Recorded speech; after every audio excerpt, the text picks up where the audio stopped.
Welcome to everybody, and thanks for being here. And as everybody knows, this is a really important conversation topic that's going on in the world at the moment about transitioning to a circular economy. But we're in a really tricky time of history where anything to do with the economy is difficult to talk about because people have lost jobs and economies have collapsed. So, it's a difficult time, but also it's a great opportunity to start thinking about moving into a circular economy. So I'm going to kick off with a question to Solafina, just to explain to us what the difference is and what a linear economy looks like versus a circular one. Yeah. Oh, well, thanks, Jackie, for first of all bringing us all together, and I'm happy that we're having discussion right from sort of looking at the bigger picture and then sort of getting down to the nitty-gritties of actually how circularity would work in the fashion industry. So, looking at the linear economy as it is, it's really a line. Something gets the resources get in at the start and then they're ejected into the environment at their end of use. So in this case, you're not getting the maximum value, but then there's also issues of pollution of the environment when it's the end of life of materials, and so kind of the materials are not efficiently used to get the maximum value out of it. But when we look at the circular, and as the name suggests, it is a circle, right when the materials get into the system and starting from their sources, that is the natural environment, and looking at materials such as fossil fuels, looking at biodiversity, all these are sources of materials for the system. And then when we go into the second stage, which is using these materials efficiently, and these are opportunities for looping of the materials, opportunities for reusing materials, opportunities for better designing the materials for reuse, and sort of linking back into the built environment. This is what we call sort of designing for disassembly, and this can also apply to even the fashion industry. How are we designing materials to disassemble them at the end of life, and then eventually we come to such issues such as recycling. And there's one misunderstanding that has been that the circular economy is about recycling, and which is not. Recycling is just a process of the circular economy, And then eventually from that second level, then we arrive into the end of life of materials. End of life does not mean you're throwing away materials, but you're sort of looping them back into the whole system. And it's about getting the maximum value from materials, and or even looking at the services that materials can offer after their initial design or the initial use that they have been planned for. So to me, that is what circularity means, sort of getting maximum value out of, first of all, the natural resources that have been extracted from the earth, and then the materials that have been made up from those resources.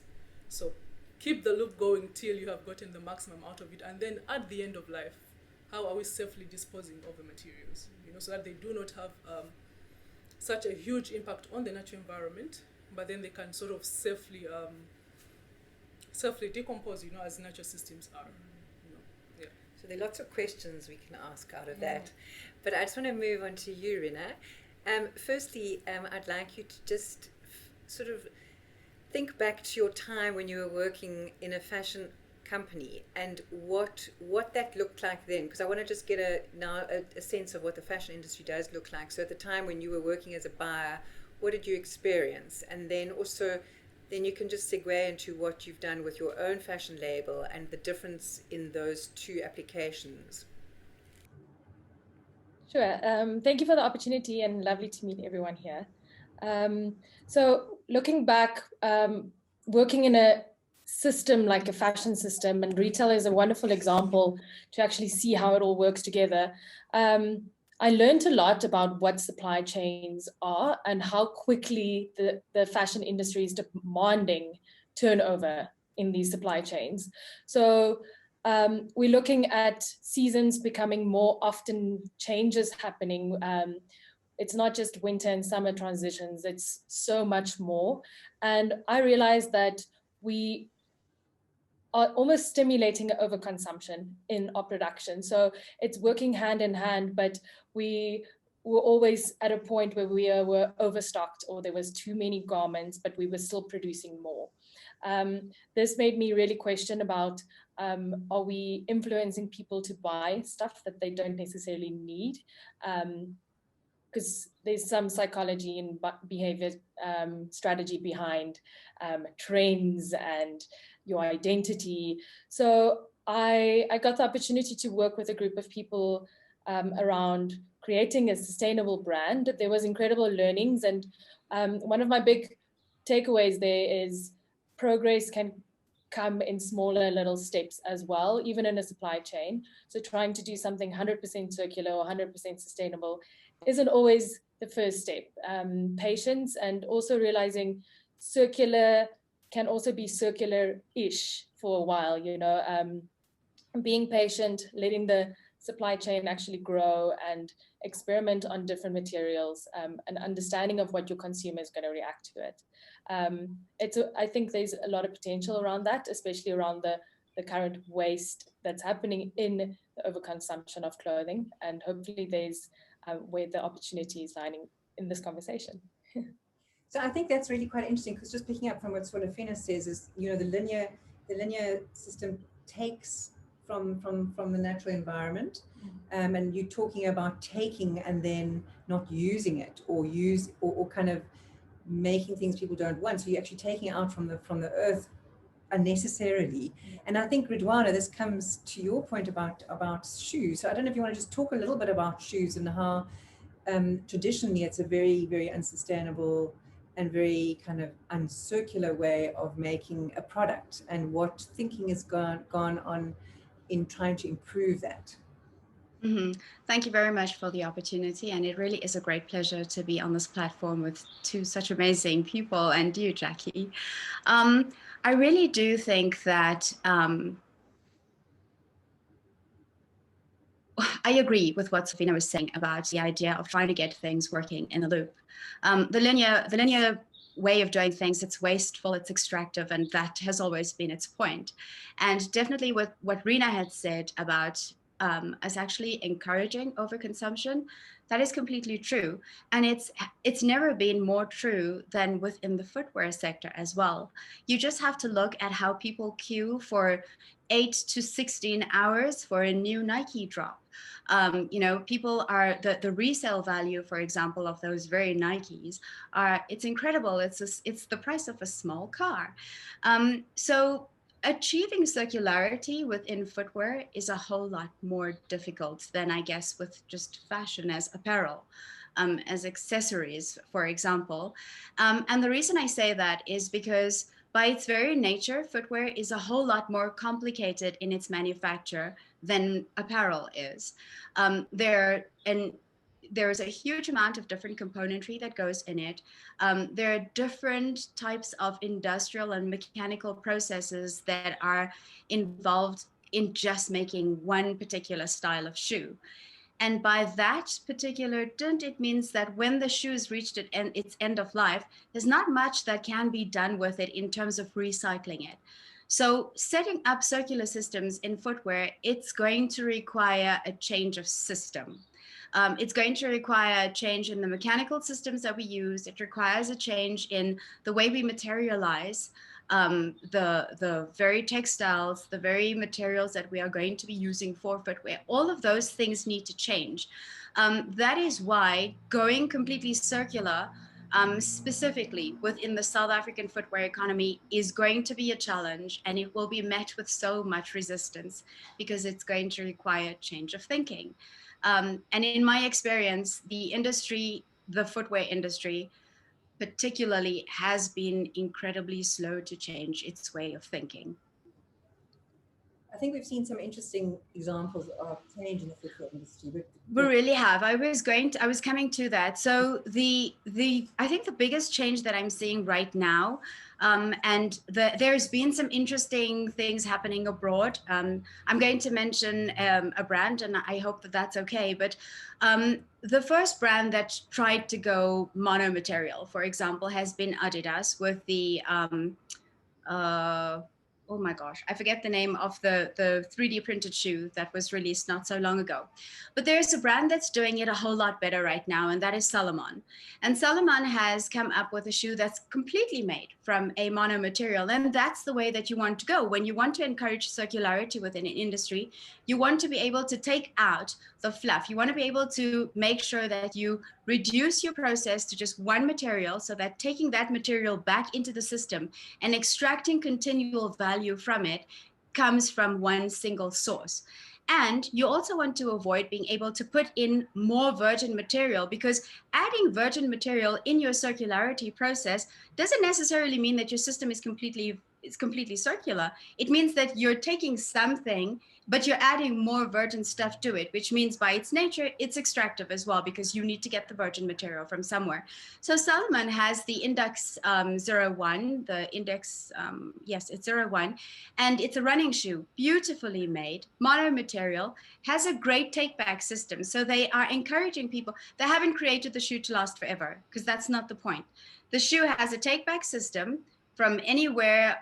They're hoping to be able to get it sort of like manufacturing hubs everywhere. So the global footprint of logistics is not going to kill them, but they get the shoe back, they grind it down to its very bare little bits. And then from the bare little bits, they're not taking it into a running shoe again, which is really, really what is going to set them apart. They take the plastic bits and they turn it into a shell for a ski boot, which is another product that they produce. The idea of recycling for the average person is like, I'm going to make this thing and then I'm going to recycle it and I'm going to make the same thing again. But that is flawed, because in making the same thing again, unless your materials are incredible, it's almost impossible, because I go back to the idea of virgin materials being added to it. But taking product A and then recycling it down to its bare bits and then taking it into a product which can actually sustain what that material that you've just recycled becomes, is the gold standard. Because if they were to take the TPU that they're making the shoes out of into another running shoe, it means that they have to continue putting in the virgin material, creating another light shoe, and as this product circles and circles and circles, eventually it's no longer a recycled product. At the end of it, it's a brand new product, because the percentage of virgin material to recycled material is no longer balanced. So for me, that is the best example that I have right now of a company going towards circular very well. Do you see those sorts of examples in other spheres of business practices in the circular economy? Yeah, and the thing is, and what is interesting is that it's how connected different industries are, and I always bring it back to my industry, which is the building industry and urban systems, is that when you look at buildings, where they come from, or right from the natural resource, you're looking at fossil fuel, and then you're looking at water, and you're looking at biodiversity that produces the materials, because cement comes from lime, and these are part of a natural ecosystem in a way. So when you move from such a system, from let's say how the materials are being extracted, or the choice of energy that is being used to extract, to sort of produce energy, is for the buildings. It's not really, we're moving away from over-reliance on fossil fuels to run buildings, or you're producing more materials that are sort of with a low carbon footprint. And there's been a lot of experimentation with materials such as earth, This was materials that have been used over a long period of time to produce buildings that are alive, that are breathing, that are healthy, that that have a very low carbon footprint. We can compare it to natural fibers. Yeah, and you see, you bring that up so well, natural fibers. It is the same. We've been using natural fibers, and I particularly bring the example of, let's say, backcloth in Uganda. I don't know if any of you has been able to interact with backcloth as a material, for clothing, for shoes. I've only seen pictures, but look, I mean, I don't know if you have, Rina, in your work. Have you seen the backcloth? Heather? Yeah. It is the backcloth, and it really comes from the bark of a tree, and it's a very natural, breathable, and very healthy material, quite strong for different uses. And they do the job, you know, but you wonder why aren't such materials being explored. And if you're bringing that to buildings, natural materials such as earth, it's bamboo and you know, and hemp. Yeah, so that's why I think there's such a huge relationship between different industries, be it the building, be it the fashion industry. First of all, starting from where are our materials coming from, you know, are we respecting some of the natural, the traditional materials? Are we investing a lot of money to make sure that these materials work for us? Or the option is to go for the kind of the fast, easily available materials, and maybe in the fashion industry, what could this kind of material be, you know, that is sort of being used over and over again because it is the most, it's the easiest to get kind of material, you know. And in the building industry, this would be something like, let's say, concrete, you know. So polyester would be, you know, if you were to make a comparison. I think for me, this kind of points to, you know, when you're thinking of what materials to use, you're thinking of the eventual end of life, which you mentioned in your first answer, and that we must be able to deal with that in a very responsible way. And if it's a natural, earth-friendly material at the very beginning, it's going to be earth-friendly as a waste product. And I think that's a really important part of this entire cycle.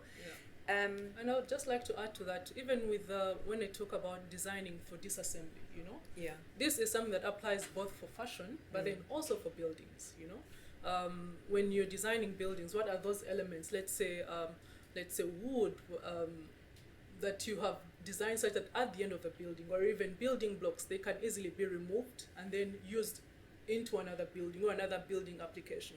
And then also for fashion, how are clothes being designed such that at the end of life, or when they are no longer applicable, let's say as a shirt or as a dress, what other kind of materials can be made out of it? So right from the design process, you know, you design with the end in mind. So the end of the product is in mind, you know.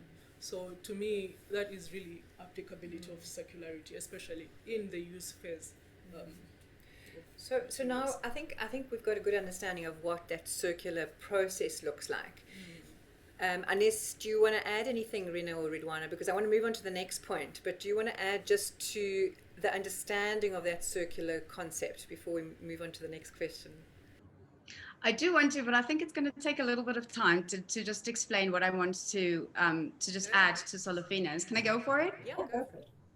Okay, so traditionally in footwear making, we used to use leather because it made the most amount of sense. It was a very rigid material. It could be, its lifespan was really, really long. But as people eat less and less meat, we find ourselves having an overproduction of leather. There's stocks and stocks of leather for which nothing is happening. In the footwear space, it's not as simple as saying, oof, I want to go sustainable, so I'm just going to swap out my material. So instead of using leather, I want to use hemp. When making that particular shoe out of hemp, you still have a sole attached to it. You still have eyelets on it. You still have nylon laces and that sort of thing. So what Solofina has said there about designing for disassembly is key. If you're going to do material swaps, you have to change your design process for you to be able to extract further value from those materials. Everything that we have taken from the earth, everything that is a resource in your manufacture has cost. It has a planetary cost, it has a human cost, it has an actual cost. And you want to be able to have the most amount of value extracted out of that. So maybe in building, it's a whole lot simpler to take materials that are no longer in use and turn it into something else. But if you're going circular in footwear, it requires a lot of design thinking, and designing with the end in mind is the first step in any sort of sustainability conversation. That's where you start. Design, understanding what is this product going to look like when people no longer want it. Rina, do you want to add something? Yeah, I'm to both points that was mentioned now. I think the starting point where it starts with design is most probably one of the most important bits. 100% agree. I want to add that another element is designing for maintenance and designing for remanufacture as well. So if we can jump on the Solomon shoe example, can you make the shoe more durable for your customer, even though the lace has snapped? instead of throwing the shoe out, can you design a replacement lace that is easy for the customer to maintain themselves? A jacket or something has updated versions or add-ons to your product that can make your product relevant and usable for longer. And I think that's something that's also quite important when it comes to this conversation about the design thinking before the product even hits the supply chain. Okay, so now we have this fabulous concept that I think we're all committed to. Yes. Yeah. And we live in a neoliberal capitalist world, running with a linear economy. What is it going to take, and what is it taking to transform and to transition? So I want us to really think, like, if I were a CEO of a company, what am I doing, and what am I implementing, and how am I thinking to turn this? We'll use fashion because that's our subject at the moment. How do we turn that company?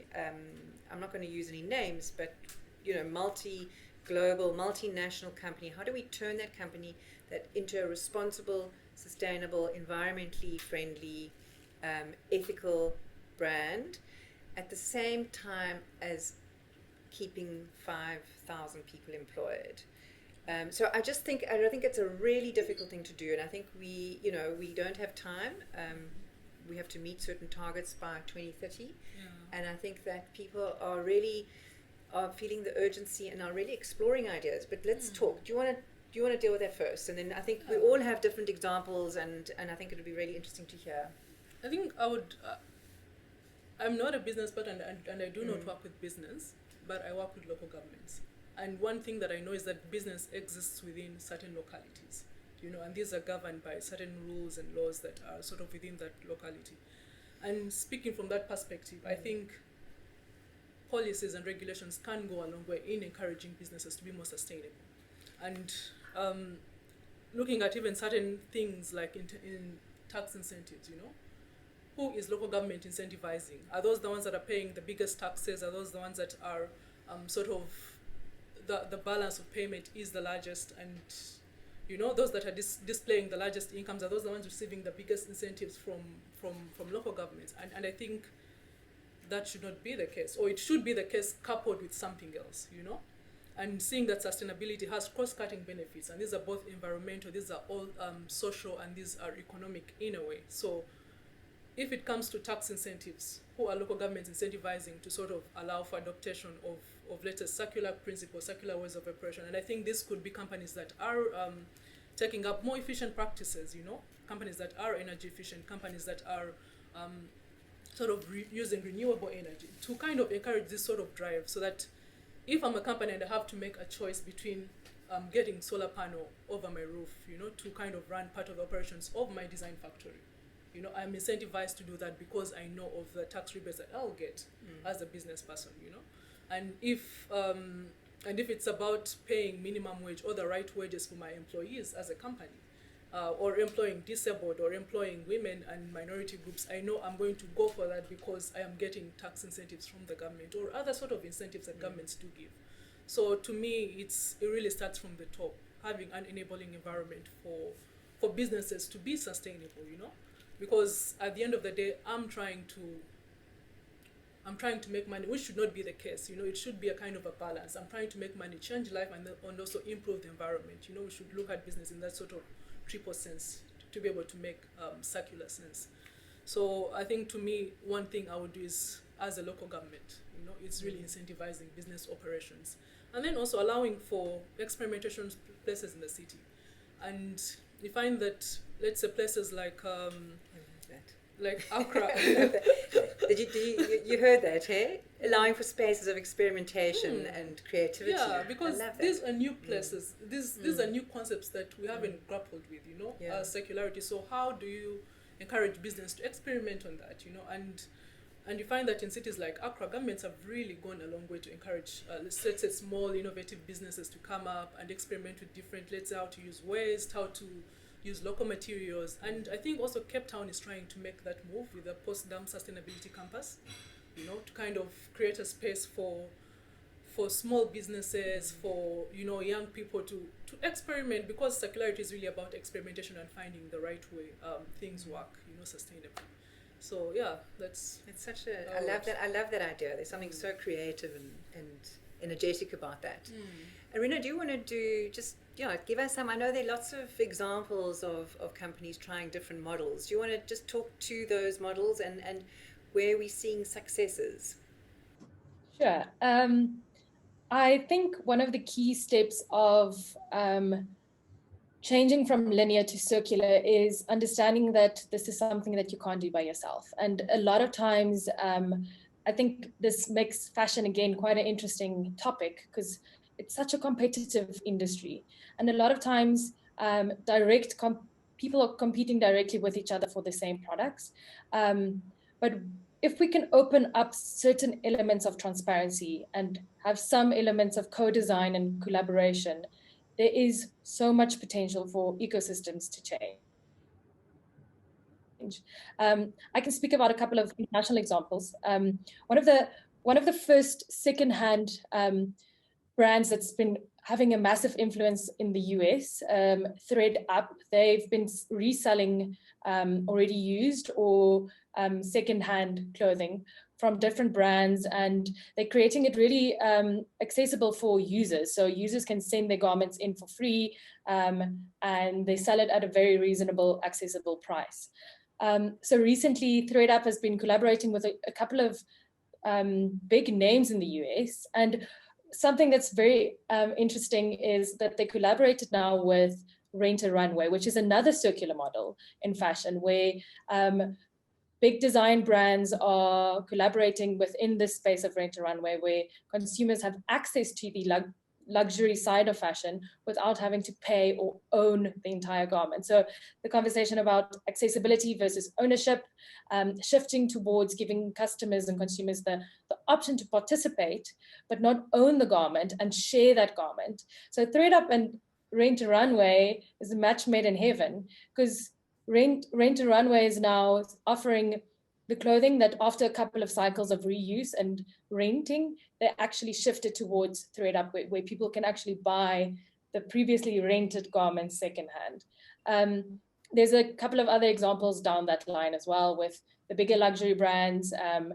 Gucci's pushing quite hard with the Real, where luxury has always been something that's been sold as being exclusive.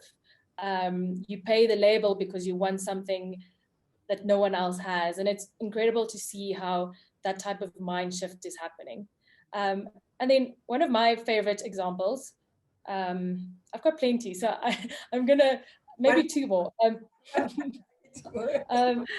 of my favorite examples, and this was, for me, in my knowledge, one of the original companies that started experimenting and being creative with circular economy. It's called Mud Jeans, and it's a Dutch-based jean company. And they opened up their range to subscription. So you pay a monthly fee to have access to X amount of jeans. You can wear them as long as you want, or you can return. And they've really closed the loop by taking responsibility for the garment. So once they see the garment is not wearable or rentable anymore, they take it back and they do recycle those clothing. On the point earlier mentioned, the full cycle of recycling, there is some virgin cotton still being produced within their garments. But I think that's an amazing step forward where companies are taking responsibility for their waste and also the usability of the garments.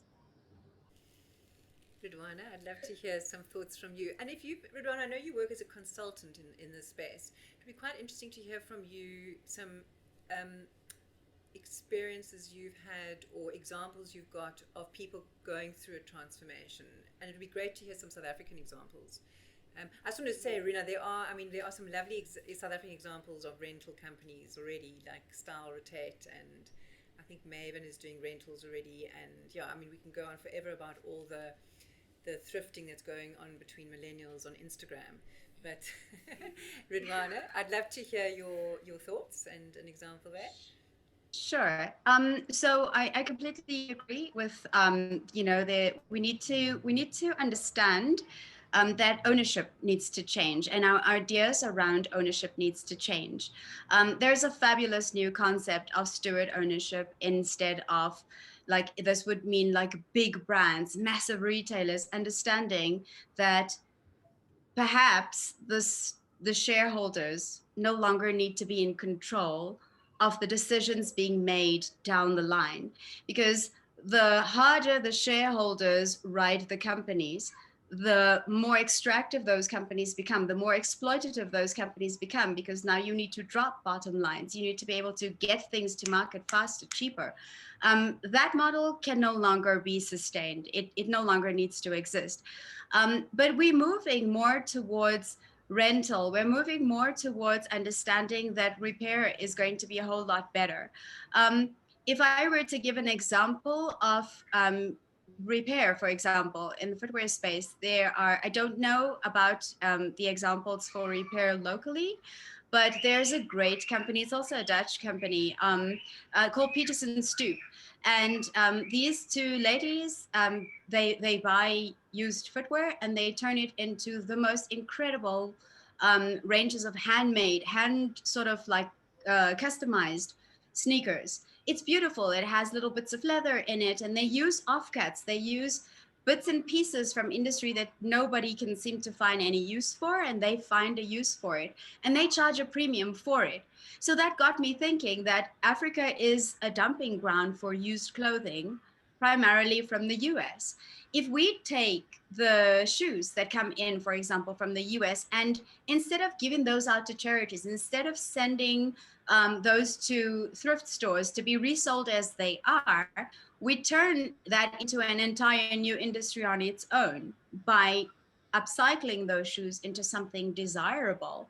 I think that's a great way to segue into the market. I completely forgot what you asked me for initially in terms of an example. I'm so sorry. I get carried away. I love this topic so much. I have a ton of ideas. I have a load of examples to share. But oh yes, the clients that I've had, that's the question, right?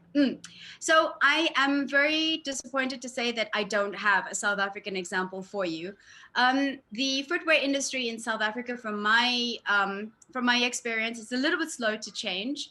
But I do have a brand that I work with in Angola that started off wanting to be very just, run of the mill. Let's make sneakers.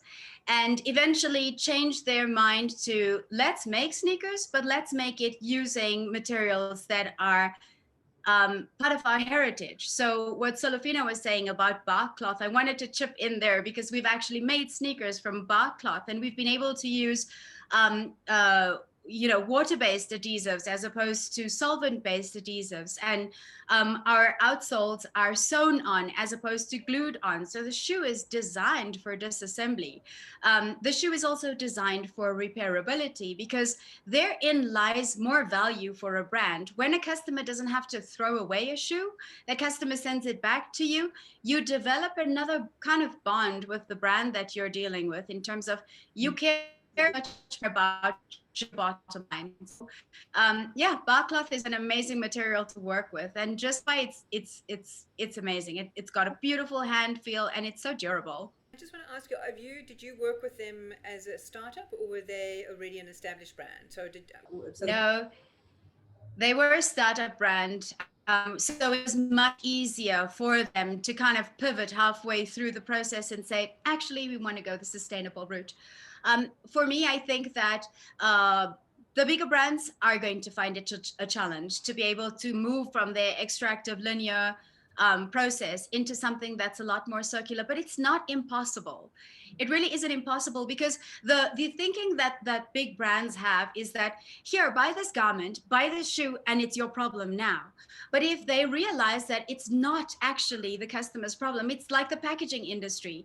When you buy a toy, or when you buy mushrooms in a punnet with cling wrap on it, you're not just buying mushrooms. You're buying the polystyrene, and you're buying the cling film, and you're buying the sticker that goes on top of it. So it's really, it's sort of like manufacturers and brands absolving themselves of the responsibility of what's going on. And I think that needs to change. When they take ownership of what's going on, it becomes easier to help find solutions for that. So I think where I'd like to jump in there now is just to look at some of what is going on in a big company and in companies. And I think setting targets has been a very good framework to use. So setting a target, so we're going to be doing this by 5 years. It's going to be solar powered. That factory is going to be solar powered by then. So I think those are really important tools to use. But are there any other? I mean, I think you also mentioned something about changing a business model and changing your idea about what's important. It's not pleasing the shareholders, it's actually pleasing other things and making sure we're not destroying the planet. So I think it's a bit of what I like to call a well-being economy, which is thinking about people, the planet. I mean, and we have to make money, but the money should be being plowed back into the people and back into the planet, rather than making, a few people very, very wealthy. Yeah, and I just want to add that sustainability really, especially in fashion, like fashion is personal, fashion is a story, and so when you're handling a company or you're working with a company in Namibia, if you're to put their numbers up with a large company, they won't compete, but then what you're selling is the story of this company, and in a way you're selling a story, but then you're also changing mindset, the approach to owning apparel is not just any cloth, but you're wearing someone, you know their story, where they're getting their materials from, how they started, and to me that is the edge with sustainability or circularity. It is personal, whereas for larger companies, it is, you have a company based in, let's say, New York or in Cape Town, but they're sort of not in touch with where materials are coming from. They're not in touch with who is working in the factories in Bangladesh, and to me that is the edge with sustainability, because it comes down to the people, to the resources, and to even the cents and the dollars that are being paid to manufacture a product. Valuing thing. Rina, do you want to add there? I think you had something. I also would love us to talk about local versus global a bit more as well. But we're going to come back to that. I just want to get Rina's opinion on that, because I think you've done a lot of research into that thinking.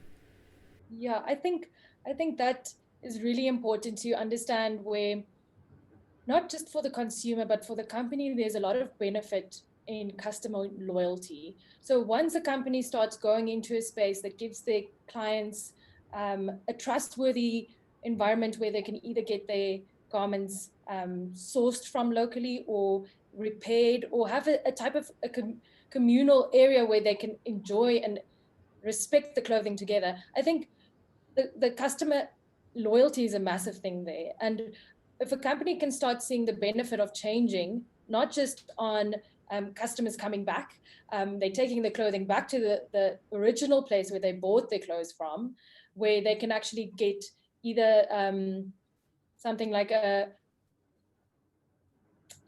incentive to buy something again there, or there's a way to keep your customer in with you if you can actually support them and give them the options that they actually need through their garments. Financially, it makes sense as well, because you are in control of your resources. You're taking back your waste. You can play with your waste, even if it's not recycling it in a full loop. You can start making your packaging out of your old denims. And so I think financially and socially, a company can really benefit from it. And then of course, the environmental impact. That's one of the biggest conversations, especially in the Gen Z, new consumer generation. Working with them, I've realized the conversation of thrift, secondhand, and a lot of these woke conversations around social and environmental impact. This is not an extra, this is a lifestyle. This is a complete moral compass that's coming with a new generation. And I honestly believe if companies are not going to adapt to it, they're going to lose out. Yeah, and I think somebody earlier today said on an earlier panel that he's decided every single cent that he spends he's scrutinizing where it's being spent, and he won't spend money on a company that he doesn't trust. And I think you're right about the storytelling. I mean, and the storytelling has to be authentic, because totally. Consumers are smart.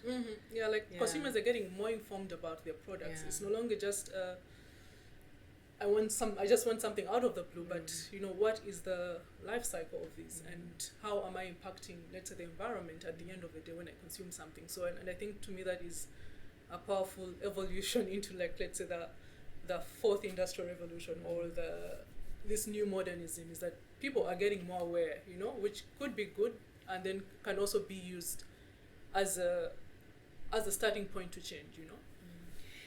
So you mentioned the word want, and it was something I wanted to come back to. The idea of trends driving needs, trends driving wants, and how that's really perpetuating unnecessary consumerism, and how we change that. So it's almost like we're now looking and seeing people wanting to preserve and keep things for longer, which means they have to be made better, and then secondly, be able to repair something. So these are the services that we are now seeing emerge. And I think Ridwan, I think it was you who mentioned it, is like creating that different need, changing that consumer behavior, changing that consumer want. What do you see is driving that change? I mean, where is this exciting change coming from? Well, you know, if there ever was a time to actually run a social experiment en masse around trends driving consumerism, post-lockdown, well, we're still technically in lockdown, but like, you know, post-lockdown 3 would have been a great time to actually run that experiment, because we're going to find reports coming out of fashion brands once more burning tons and tons and tons of clothing because they're no longer trend worthy. And, you know, I had said in an article that I'd written that I really think that the trends should be hung. Like, what actually would have allowed brands to, you know, still sell what they had in stock, and to not exactly waste or burn or incinerate whatever they were going to do with the materials and the clothes that they had already made, which couldn't be sold during the most severe part of lockdown.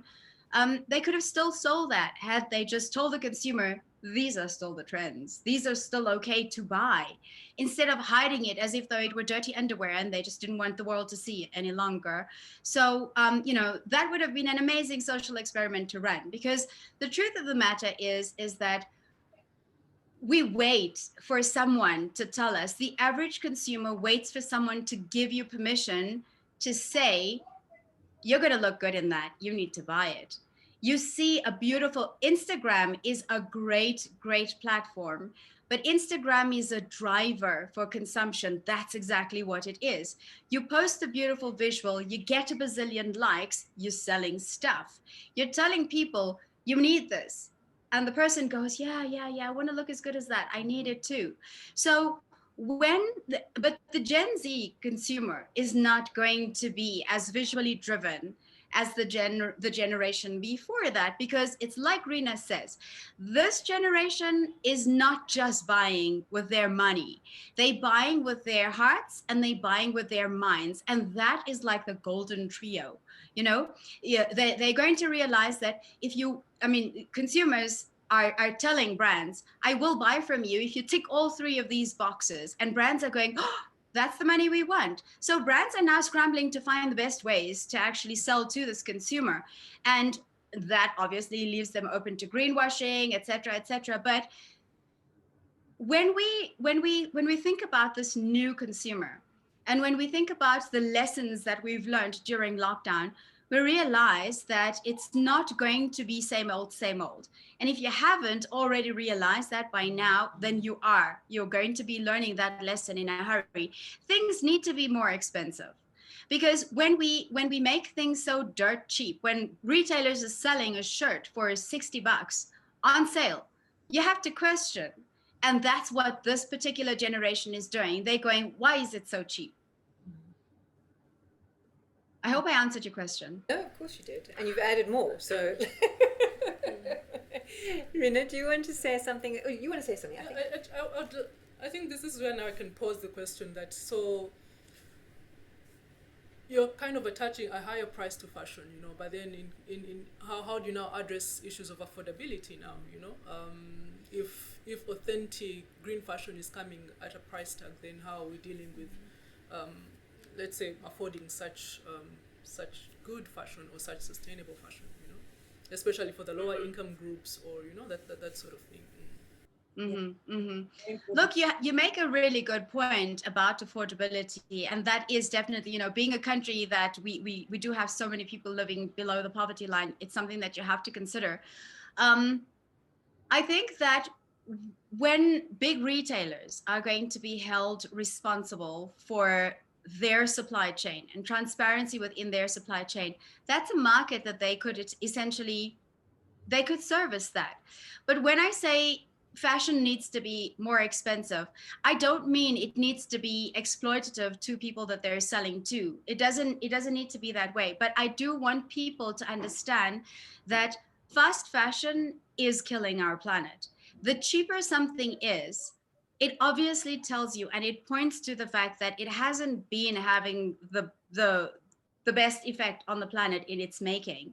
And I think that eventually it trickles down. Once it becomes the norm, it trickles down to the lower end consumers too.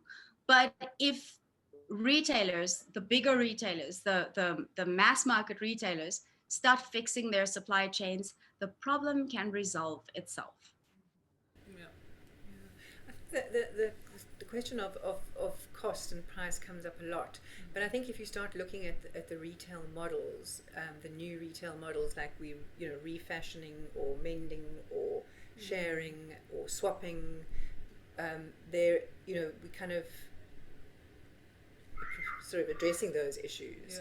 And I think the city of Cape Town recently started an experiment with swap shops in low income neighborhoods to encourage swapping. Instead of things landing on the dump site, actually let's share and swap, and I'll bring you something I don't wear today, and I get your whatever. And I think that's a really interesting experiment. I would love to see how it develops. Obviously lockdown had put a hold on that, but our swap shop that we run is incredibly successful. I mean, I just it always every time it happens I go, oh, there's too many people here.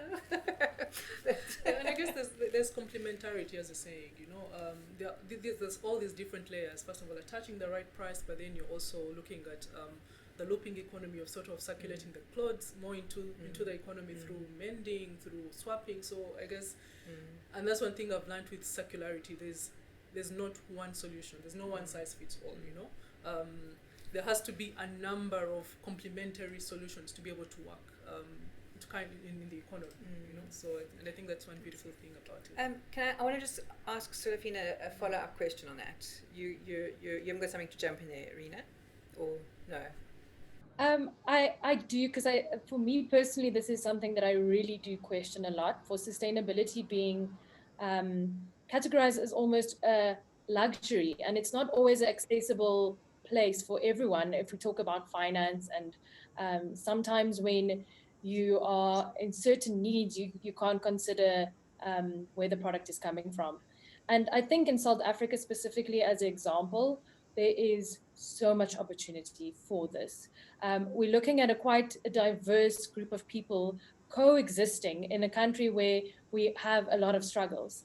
But if you look at that culture as well, there's people that's already existing in certain models that doesn't maybe have the fancy label on it, or have the branding of sustainability around it. Mending and sharing is something that we know in our culture. So I think it's rather, instead of labeling it to a green or circular, it's actually starting to build on what is already existing. There's incredible local systems that's existing in this country, and rather working with that instead of coming from the outside with a brand new shiny model that's existing in the UK or something. Yeah, and I think, that's Filipina, I was going to ask you about that, is, you're quite right, Rina. We've been swapping and mending for centuries. And obviously when you're in need, and the more of that you do. But just in terms of your experience on the continent, and the work that you do, I'm quite interested in the idea of systems. So you say, there's no one way of being circular, but it seems like, and when you spoke about hubs of experimentation, how these systems might complement each other. So a swap shop I think they're running them in containers. You know, a container swap shop is existing in an ecosystem. Yeah. And I mean, have you seen examples? And you know, there's a tailor. You know, there's containers with tailors in them. So there's like a lot of ways I can see this developing and expanding. No, totally. And I think maybe because I haven't explored South Africa very well, that's why I think that there are a lot of missing opportunities that can be kind of explored, you know. When you go to, let's say, Accra in Ghana, when you go to Lagos in Nigeria, when you go to Addis Ababa in Ethiopia, you find that a lot of people make their own clothes, you know, and they make and mend their own clothes, even from Kampala, where I do come from locally. So to me, it was always about what do I have, and then how, if there was any, let's say, any problem with the cloth, the first option was never to throw it away. And then, so kind of you're mending it, you're passing it on, you know, all these kind of little opportunities or little activities that I think now we are scrambling to kind of put under, let's say, circularity. But they are happening in cities, and especially other African cities.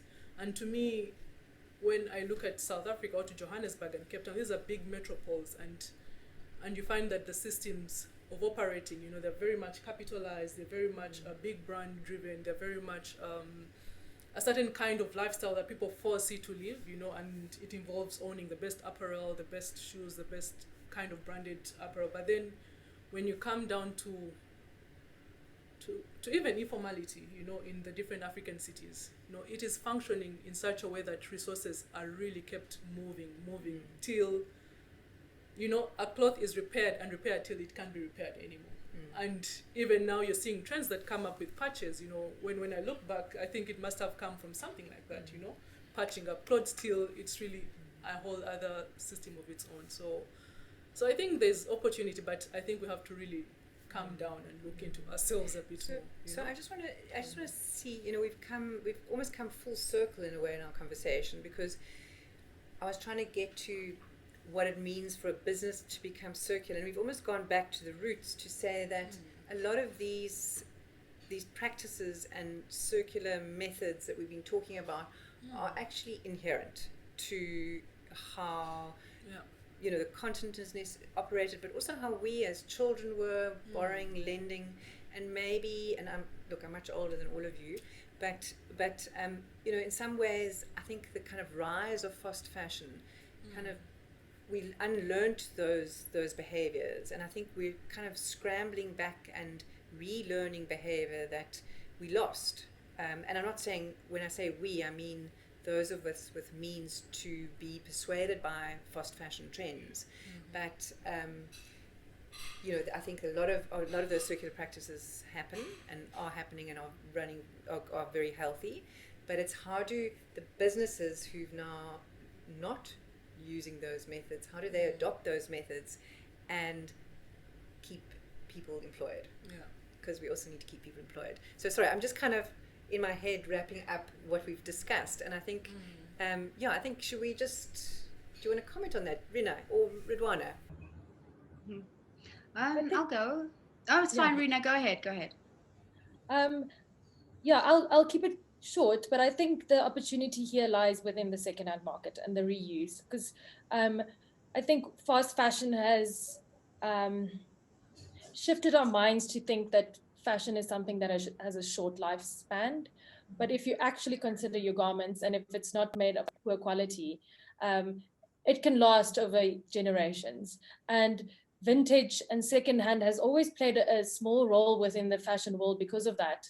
Well-made garments that can be reused. And then we talk about trend, how trend is also, in a way, a cycle. It goes over, and it functions in a circular fashion as well, because the blazer that was very trendy in the 60s is now what you see on the runway. And why would you want to go and buy the new version of the old if you can find the original version that's well made, of great material? So I think there's, from where I look at it, I see that's a massive opportunity for businesses and job creation. Africa is dealing with a massive problem of second-hand clothing that is dumped here, but can't we look at it as an opportunity? How can we take that garment and make it accessible, affordable for people to actually participate in the fashion world, have an opportunity to express their identity without adding to new resource reduction? Yeah, I can speak about secondhand for a very long time, but I think that's for me where the opportunity lies. And that second-hand market is I think, I mean, we're not discussing that at the moment, but that is a very controversial subject because, as you said, it's dumping. In some cases, it does offer opportunities. In other cases, it's killing, textile industries in certain countries. But I don't know if we want to go down that route at the moment because that's all. We may need another masterclass for that. Yeah, and in fact, Hadil, who was on this morning's chat, she lives in East Africa. I mean, you can cut this out, but she lives in East Africa, and she feels quite angry about it.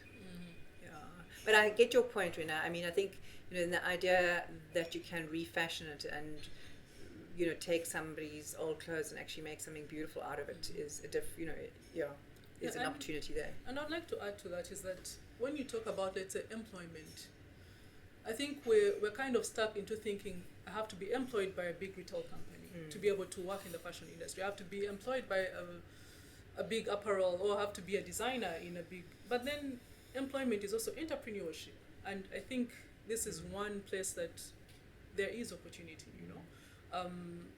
Because when you look at what is being done from, let's say, fashion brands that you've mentioned here that have been developed from even just offcuts of material, that you can do as a small company. And to me, that is also employment because you are the designer. You're hiring maybe someone, a protege, someone to work with, but then you're also hiring a building, you're hiring a space. You're also hiring someone to clean your space.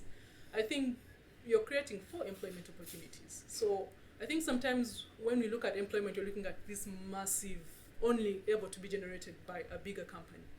But even as an entrepreneur, let's say you're dealing with either recycling rubbish, you're dealing with as a tailor sewing your own clothes or sort of repairing clothes.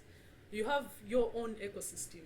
You're hiring 4 people, another entrepreneur is hiring 4 people. So to me, that is also employment, and I think that is one of the major opportunities that the circular economy can bring about, sort of bringing employment closer to people, and in terms of also the social aspects of it, you're able to kind of craft the kind of employment and for yourself, but then also for maybe even for people that may not be as skilled as others to work in bigger retail or, I think it's a very good point. What comes to my mind there is the clothing bank. The clothing bank doing the incredible work in South Africa where it's empowering females to actually take their own leadership and being entrepreneurs through the system. And I think that's a wonderful example of South African employment in the secondhand and resale market. Yeah, so the clothing bank has this amazing system. I don't know if you're familiar with them, but they partner with the big retailers, and they have a system where they take the unsold stock and sell it at really good prices to small SMME businesses, and then they sell, have little businesses from home or wherever they live, very informally, but it's a really and a very, very employs lots of people in the country. I like the idea, sorry, I just want to go to, maybe you can follow, but just I love the idea of the decentralized system rather than a centralized system. Totally. I think it's more effective in some ways. And then also, I think it was a question I wanted to just ask Serafina to respond to, but we can all jump into there as well, is the idea of local versus global. And I mean, the decentralized system kind of infers that we're going to go local, but do you want to just comment on that a little bit? Yeah, and I think this is kind of the best time just out of the COVID lockdown, is that some of the companies that were most affected are those that had the longest supply chains. Ports were closed down. You could no longer move whole trucks for a certain period of time from ports to inland. So to me, this short period of time has kind of given us a snapshot of just what doesn't work.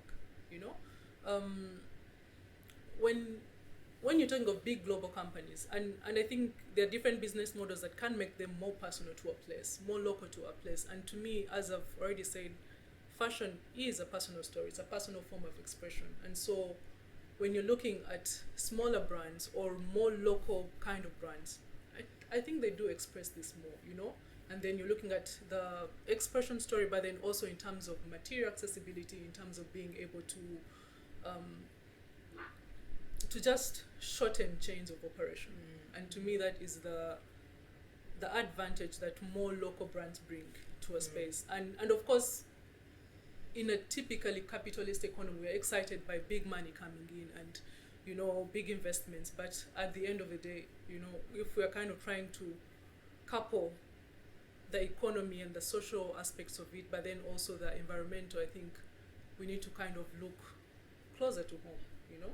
And with shorter chains, we also know that it's related with kind of low carbon systems. So I think there's probably a place for both, and obviously, you know, certain things can't be grown in one place that need to be grown in other places, but you've got to adapt to what does grow and what doesn't grow. I think there's lots of interesting points to raise there. And yes, Ridwana. That's why I add that sustainability is not a one size fits all. Yes. You know, and it's really you have to always have your options well balanced out.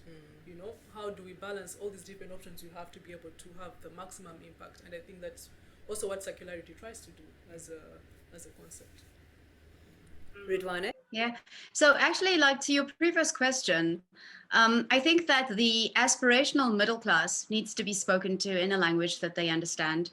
And what's that fabulous stat that like by 2045 or something, 1 in every 3 African person will be a middle class aspiring to the upper class. And that's not a person who is going to buy a remade anything. That's a person that wants a brand. And those people are the ones that are going to be having a huge, huge impact on the economies. And we need to be able to speak to them in a language that turns remade, upcycled things into desirable things for them. Because for as long as that class exists to spend money on brands that they aspire to wear, is for as long as our economies will see an influx of brands that are not made here, that are luxury brands, and I say luxury brands, coming from Asia, coming from wherever else to feed that need. So we've got to find ways, brands have to find ways to tap into that market, but to speak to them in a way that you can earn from them, that they want to buy from you, because this is a once-off piece. It's a great pair of shoes that has been reworked in such a way that no one in the world has it. You know, there are so many ways to tell the story. And, you know, it kind of like drives into what Solofina was saying right now about global versus local. And this is one way to keep things as local as possible. It was only the companies that were nearshoring during lockdown that survived. The other guys were up as creek without a paddle for sure. And we learned from that. And hopefully that brands continue to, those that have decided to nearshore in a hurry, continue to keep that. But it also requires governments to look at industries that are lacking. We used to have the most amazing textile molds. What happened to those? We used to have producers for silk, for example. What is it called? Peace silk, cruelty-free silk. What happened to those people? Everyone got kicked out of their spaces because of cheap imports. And once we start looking at how to fix the industries that fill the need for other industries to thrive, we create our own little ecosystem, and we get to keep it as local as possible. Yeah, Rina? I think the conversation, I mean, everything that's mentioned before is, yeah. I agree. So I think does anybody want else sit? I think we can start. Let me just have a look at the questions here, because I think there is actually so much to say. I mean, we can go on, and I think it's so complex. I think your point of there's not one size to fit all, and the complexities around it, and balancing acts to, you know, and big and small and local and global. I think, you know, some people argue that you should only, you know, if for instance, if one country is not well suited to growing a certain product, it shouldn't be grown there, and we should avoid forcing that place to grow something with a GMO, rather find what does grow there, you know, instead of importing it, you know, then we import that from somewhere else. But anyway, so I think there are lots of things to weigh up, and I think that's probably where in some cases well, in most cases, science is really important, and getting, facts, science, science-based facts to kind of help sort those out and help support those decisions, and targets. Yeah, so and just speaking about that, so we're having a very interesting project. So it's been launched in different African cities, but then also it's being tried out in 9 cities globally. So we are launching a Circle City Scan tool, so it can be at the municipalities, and it sort of captures data that, let's say, relates to emissions from the different material inputs that are used within the city. Also, it couples with employment, but then as well as the gross domestic product. So, and this is important because now you're not looking at data just as value or the gross domestic product of, let's say, inputs, but then if something has such a high level of pollution and not employing a lot of people, and then the gross domestic its contribution to the economy is not as much, then I think it empowers the municipality to make a decision and be like, this is not certainly a way to go, or this is not an industry that we want to go ahead with. So I think, as you're saying, data is also quite one of the ways that can help in decision making. And although this is at a city level, but then there are also tools that can be sort of adopted to smaller businesses and companies, where you're able to look at the data. If I'm inputting this amount of materials into the system, but then the output I'm getting from that is not matching up to the inputs, or even the level of emissions from just the footprint of this product is too high, then you're able to make a decision, no, this is not a sustainable product to use. So I think data and science is quite also key to decision making. Actually, Rena, don't you want to just talk a little bit about your work at the Ellen MacArthur Foundation and the tools that you're learning there about circular design and circular systems, and how those can help businesses? Yeah, sure. So having the opportunity to be part of a group, it's a course that we're doing with them for young pioneers. So we've been looking at a lot of things, and including measurement of circular economy, which the points that was just brought up is really relevant. And I think understanding the value of data is also looking at education as a really important bit. Right now, the circular economy is becoming more known and more spoken about, but it's still something that a lot of people are unaware of. So education through either, if it comes from corporate side or organizations like the Ellen MacArthur Foundation, is part of starting to shift people's minds.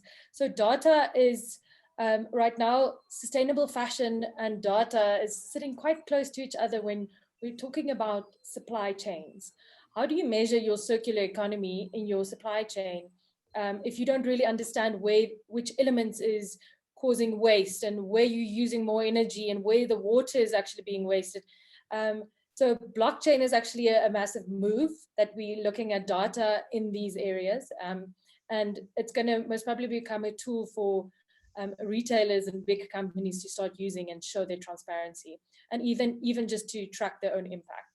When it comes to business models, we've been looking a lot of everything we've discussed today. I mean, sharing and creating this idea of accessibility, but also taking a step back and saying this should not necessarily lie in the responsibility of the customer.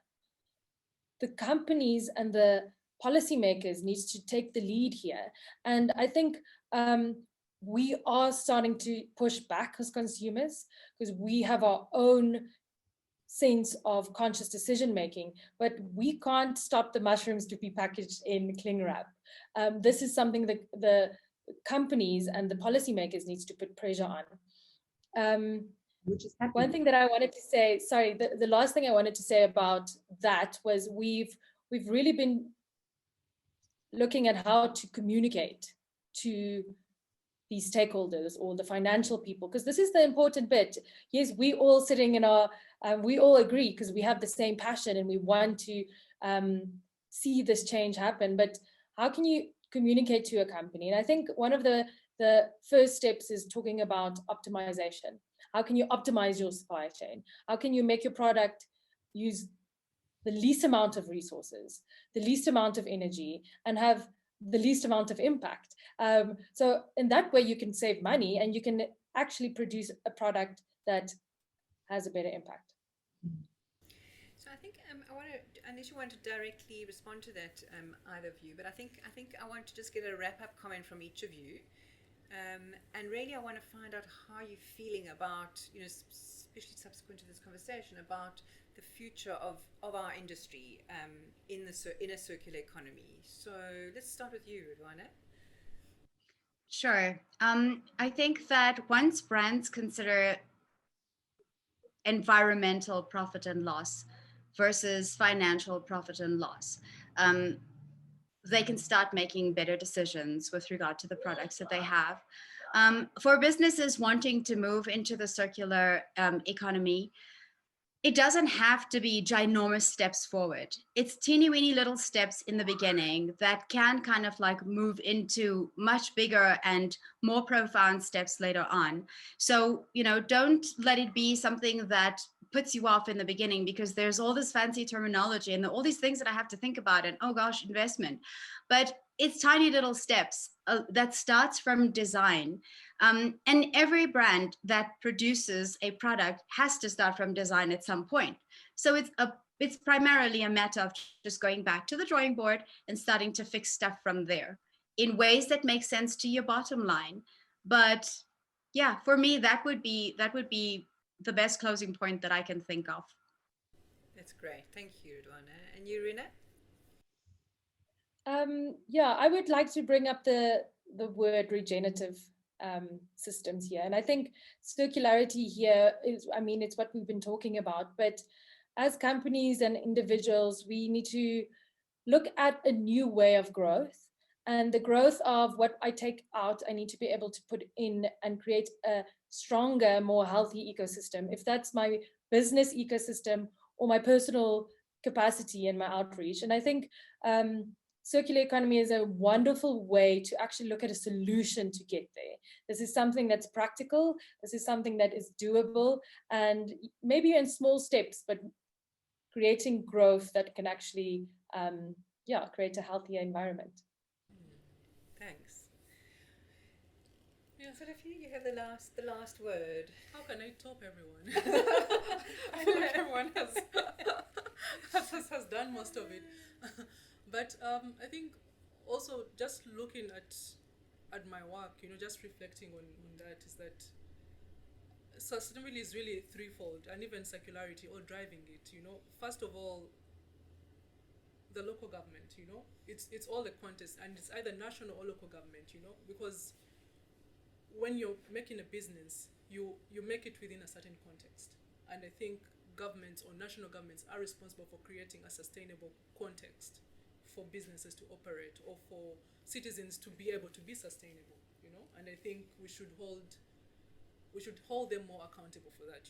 What is the energy that our governments is producing for us to use in our businesses, or how are they sourcing materials for the general use, or encouraging the sourcing of sustainable materials. So to me, I think that is something that is very important, and as businesses we should be able to look out for such opportunities to hold our governments accountable, or local governments, or policymakers in any way, and then also looking at businesses, because now that feeds down to businesses. First of all, changing models of operation that should be concerned with the three elements of sustainability: the economics of it, the social aspects of it, and the environmental aspects of it. Because if one is not functioning, then the business should not be functioning in that sense. And then the last bit is mindset, because I am a consumer, we're all consumers, but then what do we aspire to, what are the products we are consuming? Are we consuming because we are told, or we're consuming because we need something? Are we consuming because we want something? All these dynamics that play out. So to me, that's why I always look at it more like a system. There's the push from the bottom, but then there's also the push from the top, and how all these are working together to ensure that that we are achieving a sustainable society, that we can live, we can produce, we can do business, we can thrive, and also protect our planet. I love the word thrive and well-being. I think those are very important. Yeah, it's exciting. I think it's a very, I mean, obviously COVID's not exciting, but it's a very interesting time to be alive and to watch the interest in the circular economy, and it's growing, and hopefully the transformation happens fast. So I think, yeah, I just want to say thank you to all of you, really. It's been really, really interesting, and I have loved all your different perspectives and examples. Yeah, thank you. Oh, thank you for holding the space. Thank you very much for the opportunity. It's been amazing chatting with you all. I think that this is definitely a conversation that can go on for days. But yeah, I'm very happy to have met all of you. Jackie, thank you for the opportunity. Appreciate it so much.